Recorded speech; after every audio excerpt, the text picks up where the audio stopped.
পুলিশদের ঘৃণা করবে সাধারণ মানুষ, বিবেক সম্পন্ন বুদ্ধিজীবীরাও। আপনারা সবাই ভুলে যাবেন AK-47 মতো মারাত্মক অস্ত্র পাওয়া গিয়েছিল আসামিদের কাছে।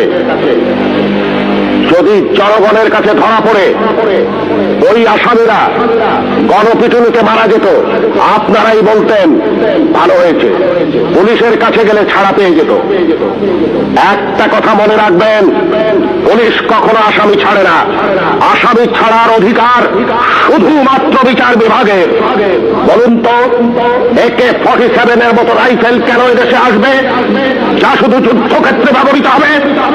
কেন AK-47 বাংলাদেশে আসছে? কিসের আলামত? 9 শুটার বন্দুক কেন টিসিবির মাধ্যমে হাজার হাজার বন্দুক সাধারণ মানুষের হাতে তুলে দেওয়া হচ্ছে? কেন? কে জবাব দেবে?